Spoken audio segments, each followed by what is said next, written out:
ಎಲ್ಲರಿಗೂ ನಮಸ್ಕಾರ. ಒಂದು ದೀರ್ಘವಾದ ಒಂದು ಕವಿತೆಯನ್ನು ವಾಚನ ಮಾಡ್ತಾ ಇದ್ದೀನಿ. ಕವಿತೆಯ ಹೆಸರು ಹಸಿವಿನ ಜೊತೆ ಅನುಸಂಧಾನ. ಹಸಿವಿನ ಜೊತೆ ಅನುಸಂಧಾನ. ಅಂದು ಬದುಕಿನ ಬಗ್ಗೆ ಗಾಢವಾದ ಚಿಂತನೆಯಲ್ಲಿ ಮುಳುಗಿದ್ದೆ.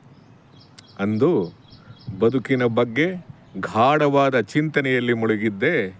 ಈ 4 ದಿನದ ಡಬ್ಬಿ ನಾಟಕದವಳು ಅದೆಷ್ಟೊಂದು ರಂಜಕ, ಭಾವುಕ, ಕುತೂಹಲದ ನವಿರು. ಅತಿವೃಷ್ಟಿ ಮತ್ತು ಅನಾವೃಷ್ಟಿಯ ಮೇಳದಲ್ಲಿ ಸಂಕೀರ್ಣತೆಯ, ಸಂದಿಗ್ಧತೆಯ ತೀವ್ರತರವಾದ ಆಲೋಚನೆಯಲ್ಲಿ ದೇಹ ಮನಸ್ಸು ಚಡಪಡಿಸುತ್ತಾ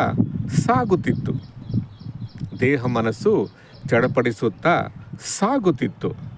ಇದ್ದಕ್ಕಿದ್ದಂತೆ ಸುಂಟರ ಗಾಳಿಯಂತೆ ನನ್ನ ಮನೆಯ ಪ್ರವೇಶ ಮಾಡಿದ ವ್ಯಕ್ತಿಯನ್ನು ತದೇಕ ಚಿತ್ತದಿಂದ ನೋಡಿದೆ.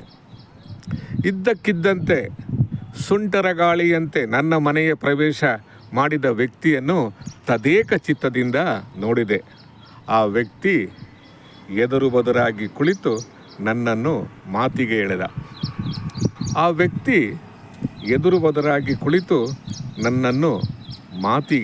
ಎಳೆದ.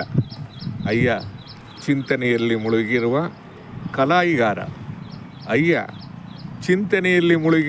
ಕಲಾಯಿಗಾರ, ನಾನು ಹಸಿವು ಮನುಷ್ಯ ರೂಪದಲ್ಲಿ ಬಂದಿರುವೆ. ನಿನ್ನ ಜೊತೆ ಅನುಸಂಧಾನ ಮಾಡಲು ಬಂದಿರುವೆ. ನಿನ್ನ ಒಪ್ಪಿಗೆಯನ್ನು ದಯಪಾಲಿಸು ಎಂದ. ಆಯಿತು ಎಂದೆ. ನಾನು ಮೂರಕ್ಷರದ ಪದ ಹಸಿವು. ನಾನು ಎಲ್ಲರನ್ನು ಕಾಡಿಸುತ್ತಾ ಬಂದಿರುವೆ. ಕ್ರಿಸ್ತಪೂರ್ವದಿಂದ ಕ್ರಿಸ್ತ ಶಕದವರೆಗೂ ನಾನು ಪ್ರತಿಯೊಬ್ಬ ವ್ಯಕ್ತಿಗೆ ಕಾಡಿಸುತ್ತೇನೆ. ನಾನು ಸಾರ್ವಕಾಲಿಕ, ಎಲ್ಲ ಕಾಲದಲ್ಲೂ. ಪ್ರತಿಯೊಬ್ಬ ಜೀವಜಂತು ನನ್ನನ್ನು ಅನುಭವಿಸಿದೆ. ನಾನು ಎಲ್ಲ ಸಮಯದಲ್ಲೂ ಪ್ರಕಟವಾಗುವ ತಂಬೆಲ್ಲರೂ ಶರೀರದ ಚಲನೆಗೆ ಆಹಾರ ಮುಖ್ಯ. ಪ್ರತಿಯೊಬ್ಬರೂ ಆಹಾರಕ್ಕಾಗಿ ಪರದಾಡುತ್ತಾರೆ. ಕೆಲವರಿಗೆ ಆಹಾರ ಸಿಗುತ್ತೆ, ಬಾಕಿಯವರಿಗೆ ಸಿಗುವುದಿಲ್ಲ. ನಾನು ಪ್ರಕಟಗೊಳ್ಳುತ್ತೇನೆ ಆಹಾರ ಸಿಗದ ಹೊಟ್ಟೆಯಲ್ಲಿ.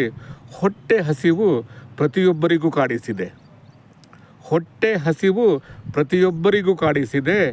ಕಾಡಿಸಬೇಕು, ಏಕೆಂದರೆ ಹೊಟ್ಟೆ ಹಸಿವು ಒಂದು ಸೃಜನಶೀಲ ಕ್ರಿಯೆಯ ದಾರಿಯ ಸೊಬಗು. ಹಸಿವನ್ನು ನೀವು ಅದೆಷ್ಟೊಂದು ಸಿದ್ಧಾಂತಗಳಿಂದ ಅರ್ಥೈಸಿದ್ದೀರಾ, ಅದೆಷ್ಟೊಂದು ವ್ಯಾಖ್ಯೆಗಳನ್ನು ಸಿದ್ಧಪಡಿಸಿದ್ದೀರಾ, ಅದೆಷ್ಟೊಂದು ಮೇಲ್ಮೈ ಲಕ್ಷಣಗಳಿಂದ ಬಣ್ಣಿಸಿದ್ದೀರಾ. ನಾನು ನಿಮ್ಮ ಅಕ್ಷರದ ಗೋಂದಲ್ಲಿ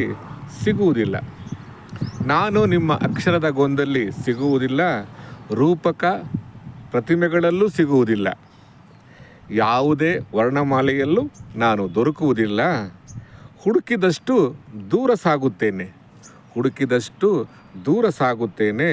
ಎಲ್ಲರೂ ಅವರವರ ಭಾಷೆಯಲ್ಲಿ ನನ್ನನ್ನು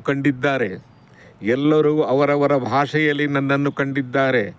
ಕಾಲಘಟ್ಟದ ವಿಪರ್ಯಾಸದಲ್ಲಿ ನಿಂತಿರುವೆ.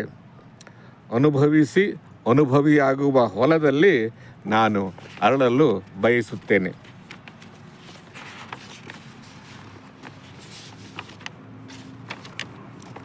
ಈ ಕಾಲಚಕ್ರದ ಹೂದೋಟದಲ್ಲಿ ಒಬ್ಬೊಬ್ಬರು ಒಂದೊಂದು ಭೇಟಿಗಾಗಿ ಹೊಂಚು ಹಾಕುತ್ತಾರೆ. ಒಂದೊಂದು ಬೇಟೆ ಹೊಸ ಹುಟ್ಟಿನ ಸಂಭ್ರಮ. ಆದರೆ ಆ ಬೇಟೆ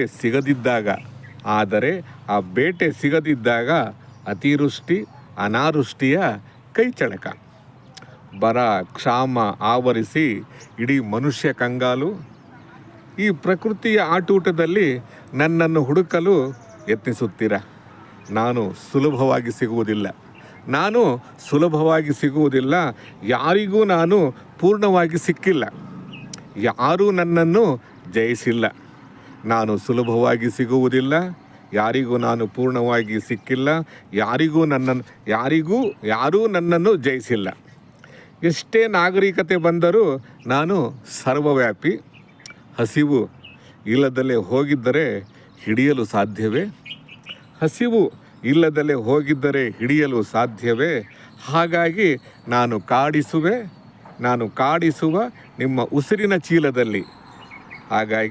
ನಾನು ಕಾಡಿಸುವ ನಿಮ್ಮ ಉಸಿರಿನ ಚೀಲದಲ್ಲಿ ಹಸಿವು ಕಾಡಿಸಿದಾಗ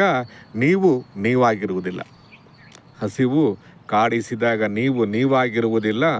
ಹಸಿವಿನ ತೀವ್ರತೆ ವೃದ್ಧಿಯಾದಷ್ಟು ನಿಮ್ಮ ಚಿಂತನೆಗಳು, ಆಲೋಚನೆಗಳು, ಗ್ರಹಿಕೆಗಳು ಬದಲಾಗಿ ಲೋಕದ ನಾಡಿ ಮಿಡಿತಕ್ಕೆ ಹೊಸ ವ್ಯಾಖ್ಯೆ ಬರೆಯಲು ಹಂಬಲ ಜಾಸ್ತಿಯಾಗಿ ಇಡೀ ವ್ಯಕ್ತಿತ್ವ ಬದಲಾವಣೆಗೆ ಹಾತೊರೆಯುತ್ತದೆ.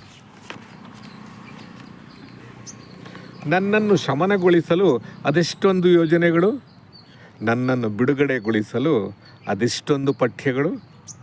ಎಷ್ಟೆಲ್ಲ ಬುದ್ಧಿವಂತಿಕೆಯಿಂದ ಚಿಂತಿಸಿದರೂ ನಾನು ಸಿಗುವುದಿಲ್ಲ. ಎಷ್ಟೇ ಕಾಲ ಸವೆದರೂ, ನೀವು ಎಷ್ಟೇ ನನ್ನನ್ನು ದೂರ ಮಾಡಿದರೂ ನಾನು ಅಷ್ಟೇ ಹತ್ತಿರವಾಗುವೆ. ಹೊಟ್ಟೆ ಹಸಿವಿಗೆ ಯಾವ ಮುಲಾಮು ಸಿಕ್ಕಿಲ್ಲ. ಕರುಳು ಚುರ್ರೆಂದು ದೇಹಕ್ಕೆ ತಾಗಿದಾಗ ಸಿಡಿಯುವ ಚಿಂತನೆಗಳ ಮಹಾಪುರ, ಅದೊಂದು ಅವಿಸ್ಮರಣೀಯದ ಇತಿಹಾಸದ ಪುಟ. ಹಸಿವಿನ ಹೆಬ್ಬಾವಿಗೆ ಸಿಕ್ಕರಂತೂ ಬದಲಾವಣೆಯ ಗಾಳಿಗೆ ಹೊಸ ಬೆಳಕಿನ ಆವರಣ. ಅದೆಷ್ಟೊಂದು ಜನ ನನ್ನಿಂದ ಬಳಲುತ್ತಿದ್ದಾರೆ. ನಾನು ಮತ್ತೆ ಕಾಡಿಸುತ್ತಾ ಹೋಗುತ್ತೇನೆ. ಏಕೆಂದರೆ ವ್ಯಕ್ತಿತ್ವ ಬದಲಾವಣೆಗೆ ನಾನು ಸಹಕಾರಿ. ಇವತ್ತಿಗೆ ಇಷ್ಟು ಸಾಕು, ಮತ್ತೆ ಭೇಟಿಯಾಗೋಣ ಎಂದು ಹಸಿವು ಅದೃಶ್ಯವಾಯಿತು. ನಾನಾಗಿರದ ಹೊತ್ತಲ್ಲಿ ನನ್ನನ್ನು ನಾನೇ ನೋಡಿಕೊಂಡೆ. ನಾನೇ ಆಗಿದ್ದೆ. ಹಸಿವಿನ ಜೊತೆ ಮಾತುಕತೆಯಲ್ಲಿ ನಾನು ಕರಗಿ ಹೋಗಿದ್ದೆ ಶೂನ್ಯದಲ್ಲಿ. ಹೊಟ್ಟೆ ಮುಟ್ಟಿ ನೋಡಿಕೊಂಡೆ. ಹಸಿವು ನನಗೂ ಕಾಡಿಸಿತು. ಲೇಖನಿ ಕೆಳಗಿಟ್ಟು ಆಹಾರಕ್ಕಾಗಿ ತಡಕಾಡಿದೆ. ಎಲ್ಲರಿಗೂ ನಮಸ್ಕಾರ.